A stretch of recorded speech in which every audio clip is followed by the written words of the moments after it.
Continue our discussion, no? So we have the developing a marketing mix or the four-piece strategy. So first we have or A, we have the product, okay, developing and creating customer values. So number one, we have the product, services, and brands.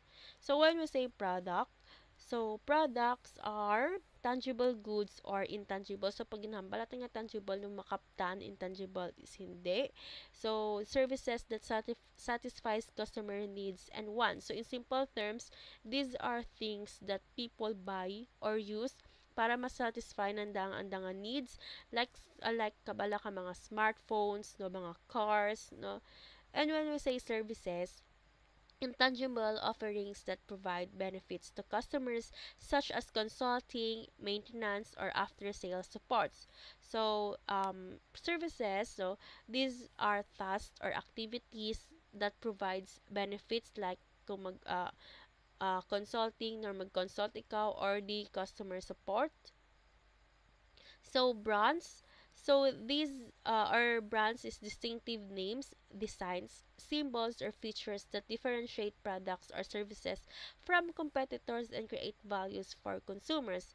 So ang brands are example or these are names no mga designs or symbols nga gahimo kang product or mga symbols and designs that make the product different from others like mga brands nga Nike, no mga Coca-Cola, no. So example, no, Nike doesn't just sell shoes. It sells the idea of athletic excellence and styles through its brand. So, bukat ng sapatos, ang ginabaligya ka Nike. So, gabaligya man sanda kang idea of being an athletic excellence and style through its brand, no, or fashion through its Nike brand. So, next, we have the classification of product or goods. So, we have the consumer products and the industrial products. So, goods purchased by final consumers for personal consumption. So this can be categorized further into convenience products, shopping products, specialty products, and unsought products. So in simple terms, no, consumer products or these are the things people buy for personal use. No, ginabakalan dara para sa personal use nanda like mga snacks nanda kag mga bayo or mga clothes nanda no. So amura ang consumer products. So next is the industrial products. So goods used for further production or in business operation, classified into materials and parts, capital items, and supplies and services. So these are the things, no, ang industrial products are the things used in business operations like mga machinery or mga office supplies. So kung ang consumer products kina is personal use, ang industrial product na is for business operation used. Okay? So example B no sneaker bars no or sneaker bars are consumer products no so mga sneaker bars na ginakaan binatan no while industrial products could be machines used kung paano i-manufacture ang sneaker product. Okay? Next, we have the product life cycle. So, introductions. So, introduction meaning the stage where a new product is introduced to the market. So, from the word introduction, sales are low and marketing efforts focus on creating awareness and establishing a market for the product. So, ibig sabihin ka introduction, no, kung ipasimple mo lang, no, launching a new product into the market. Okay? Mapakilala ka kabago nga produkto sa market. Okay? Next is growth. Sales begin to increase as more consumers adopt the product. Marketing efforts aim to build brand preference and expand market share. So, growth, no? So, sales start increasing as more people buy the product. So, the more nga nagaraka kang ang gabakal kang imong product, ibig sabihin, mas nagasilid or nagabahol man, ga-increase man ang sales mo no, ang imong profit. So, they called it growth, no? Sa product life cycle, no, growth ang kinatawag nanda. So, in product life cycle, we also have the maturity. So, sales reach their peak as the product becomes widely accepted sa may market. So, competitors enter. No? So, dyan na masilad si kompetensya mo, and marketing strategies focus on maintaining market share and extending the product life cycle. So, ibig sabihin ka maturity is sales peak as the product becomes popular, in simple word, no? Okay? So, kumbaga, dyan ka na sa pinakatuktok kang imo nga benta, no? Pag once kang imo nga, mga product is nagikilala na sa market, no? Popular ng tana. So, ang lastly is decline. So, pag hambal natin nga decline, sales decline due to changes in consumer preferences. Kaya, of course, may kukompetensya ka no? Iba rin ang gusto kang imo nga buyers, no? Kang imo nga consumer. Technological advancement, or market saturation. Marketing strategies may involve revitalizing the product, finding new uses, or discontinuing it.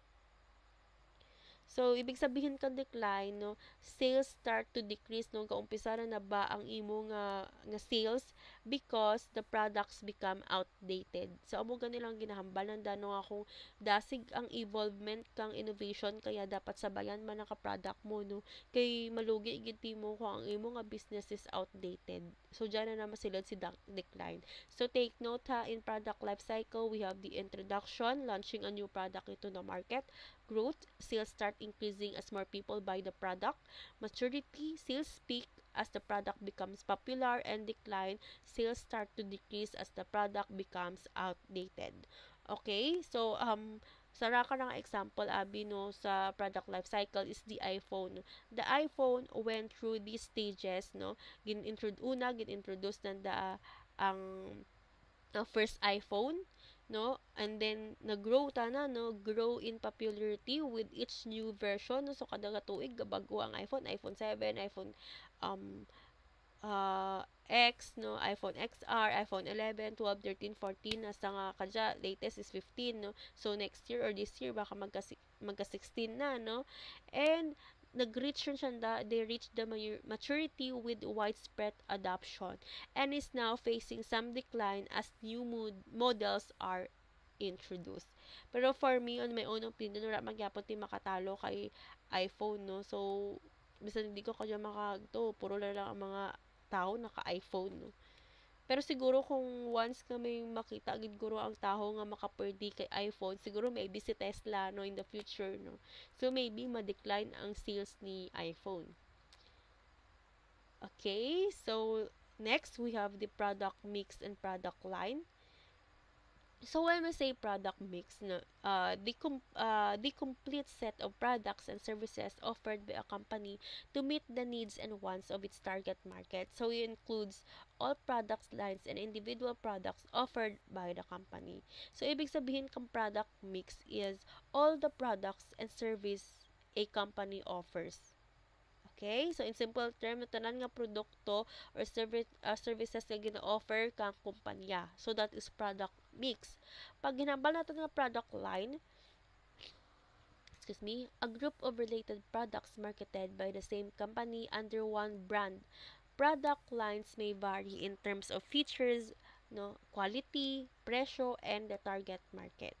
So, product line meaning is a group of related products marketed under one brand. So, kung si product mix na is tanan nga produkto kag services sa isang kumpanya, si product line na is tanan nga mga products na gina-market under one brand. Okay? One company, one brand. Okay? So, ang sample kang product mix and product lines is also the Apple, no? So, sa Apple naman kita, so, sige. Apple's product mix includes iPhones, no? So, Apple is a brand, okay?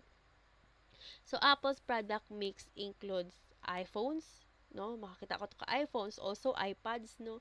iPads is tablet, no? But they call it iPads, no? MacBooks is laptop, no? But they call it MacBooks, and more.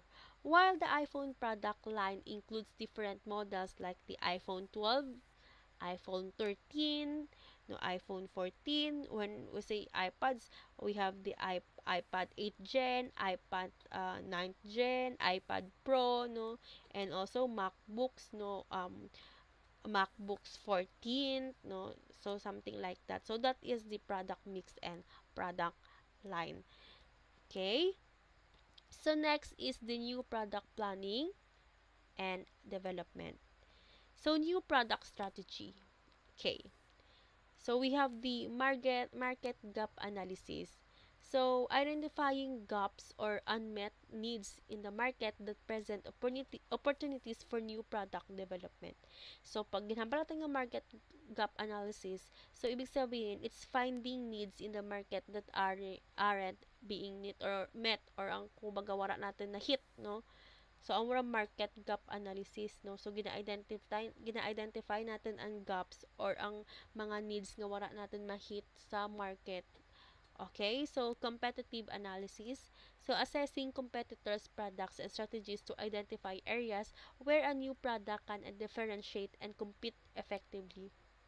So, ibig sabihin ng competitive analysis is studying what competitors are doing. No? So, gina-study mo kung ano ginahimo kang imong nga competitors and ga-find ikaw ka ways no finding ways to do better no para masabayan mo to ang imo nga competitor. So ibig sabihin niya kara is competitive analysis. So next is technology assessment.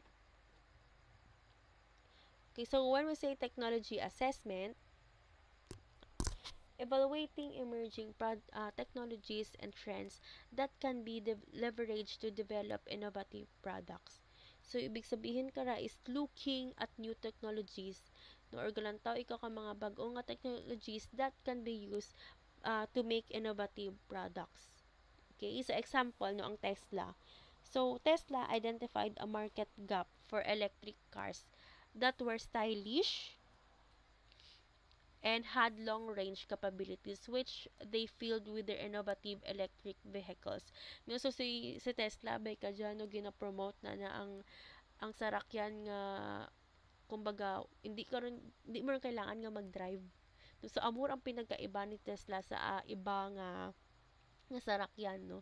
Kumbaga innovate grabe ang anang innovation na very innovative dana, no. Pero I don't know lang gina-position ni Tesla nga safe dana, pero siguro depende rin na kay nimo no kung magsarig ka man, no.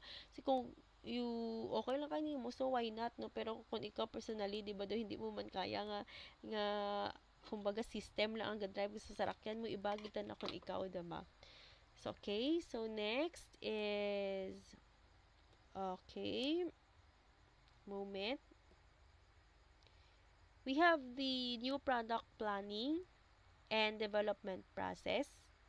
Oh, wait. So, we still have the resource allocation. So, determining the resources, budget, and timeline required for a new product development. So, ibig sabihin na karagi na determine mo ang kung diin ikaw mabual bala sino ang imo nga resource, no.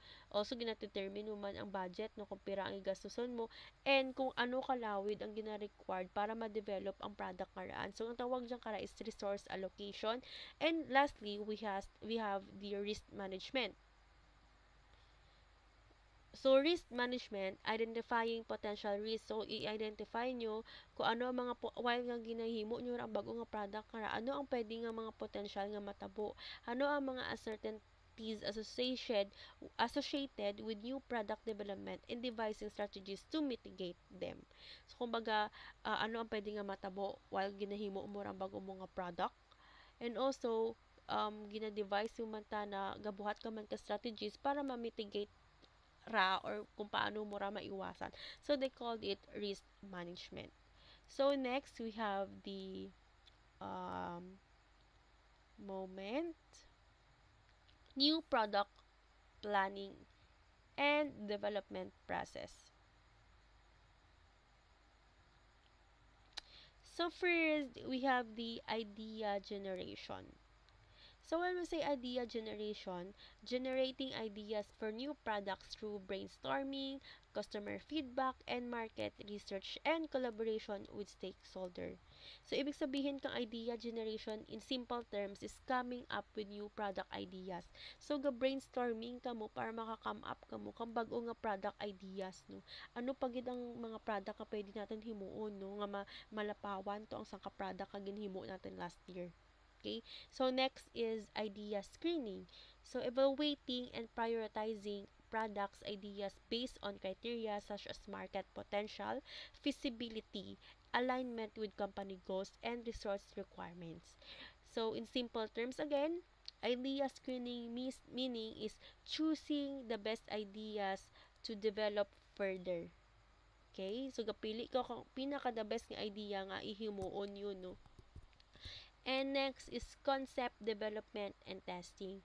Developing detailed concepts for selected ideas and testing them with target consumers to assess their appeal and feasibility. Pag ginhambal kasi natin nga feasibility, ang chance bala or ang ano man matindag ay hanra ang aton nga or mahimo ay hanang aton nga product or hindi. So that is feasibility. Okay, so where are we? Concept development and testing. So in simple terms again, concept development and testing is creating and testing detailed concepts with the consumers. Okay, so next is the prototype development. Business analysis. So conducting a comprehensive analysis of the potential cost. No, so no naga-conduct ka mo no kang analysis sa may pwede nga maging potential nga gastos, no cost, no revenues and profitability of the new product. So ibig sabihin nag-analyze ka mo kung pira ang pwede nyo kakitaan sa bago karaan nga product, pira ang magastos nyo, and kung pira ang profit nyo once nga napakilala nyo na introduce nyo na sa market. Next is the prototype development.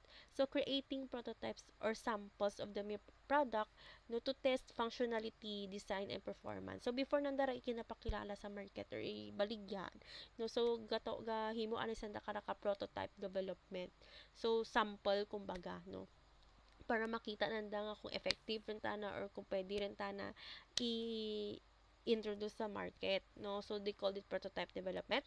So next is market testing. So launching the new product in a limited market to gather feedback and assess market acceptance before full scale launch. So mapili lang anay sa naka lugar karaan na, for example ipakilala na lang anay i-launch na lang anay nga anda nga product sa amo ka nga lugar karon kumbaga limitado lang ra, no? So karon kung okay ang feedback, no, kang bag-o nga product is kumbaga ma full scale launch na sa Dakar ay okay galita na sige pagawon ta ron ang produkto nga ya, pero karon kung nag-negative ang impact, so mapinsar pag sa Dakar ka bag-o nga strategy, no, kung ano pag ang himuon nandaan. So that is the market testing. And next is the commercialization. So scaling up production, distribution, and marketing offers to launch the new product in the market. Okay, so sample kang new product and development process is example na before launching a new flavor balakang soda, a company might test it with the focus of groups to see if people like the taste. So kumbaga kung ikaw bi mag-launch ko kang imo nga soft drinks, no, so ang imo nga empleyado pati raw maanay ra kananda kung magustuhan nanda or hindi, no, before mo ipakilala sa may market ang imo nga product. Okay? So, next is some important new product decisions. So, 3.1, quality level. So, determining the level of quality that the new product should meet to satisfy customers' expectations and compete effectively in the market. So, pag hinambal natin yung quality level, ibig sabihin, deciding how good the product needs to be. So, we need to decide kung anong dapat kaayahan ka namin ang product nga riyan, no? And next is the product features. So, identifying and prioritizing the features and functionalities that will differentiate the new product and provide value to customers. So, pag hinambal natin nga product features, figuring out gina-figure out natin what features the product should have. So, ano dapat ang features may dyan ng aton nga produkto. And next is the product design. So, developing the aesthetic and functional design of the new product to enhance its appeal sa taho, no, usability and performance. So, ibig sabihin, creating, no, the look and feel the product. And next is the product safety, ensuring that the new product meets all safety standards and regulations to protect consumers from harm. So, take note, no, some important new product decisions. So, we have the quality level, no, deciding how good the product needs to be.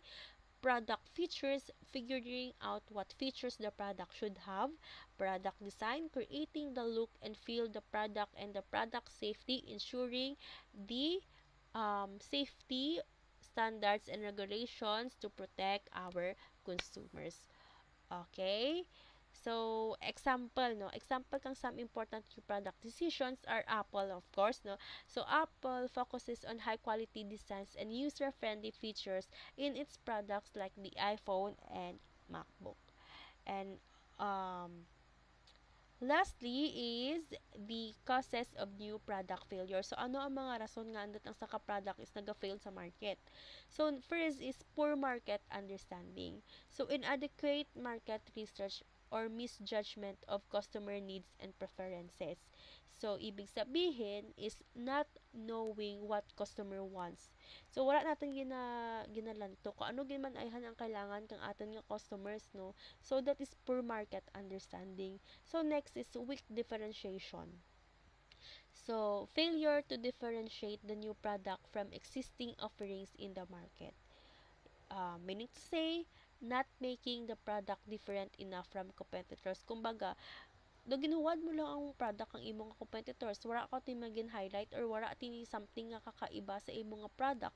So that is weak differentiation. That's why amura ang ka reason kung ano nga ga-failed ang imong product. Next is timing issues. Technical challenges. So, problems with product designs, manufacturing, or technology that affect product performance or quality. So, facing problems with designs or manufacturing. So, amor ang technical challenge, no? So, naga-face ikaw kang problema, no, when it comes sa pag-manufacture kang imo nga new product or when it comes sa design kang imo nga product. Of course, one reason is timing issues. So, launching the product at the wrong time or in the wrong market conditions. So, for example, abi, no, nag-launch nimo kang product nimo sa, like, ang imo nga product is mga winter clothes, no, tapos nag-launch nimo kang winter clothes mo summer. Kasi no, ayhan ka ra, mabakal, no, kumbaga, basically, daw, wala ka nagsabay sa trend. So, amo ba na sa karison, no, timing issues. Lack of resources.